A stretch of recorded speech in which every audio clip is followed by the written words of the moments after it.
નમસ્કાર દર્શક મિત્રો, જનઅર્પણ ન્યૂઝમાં આપનું સ્વાગત છે। ડભોઈ ઉપરવાસમાં ભારે વરસાદને પગલે ઢાઢર નદી તૂફાને। ડભોઈ તાલુકાના 7 થી 8 ગામોના મુખ્ય માર્ગો ઉપર ફરી વળ્યા છે પાણી।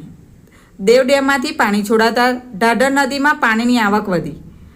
ડંગીવાડા, પ્રયાગપુરા, નારણપુરા, મગનપુરા, વીરપુરા, બંબોજ, કરાલીપુરા, અમલેશ્વર જેવા 7 થી 8 ગામોને અસર।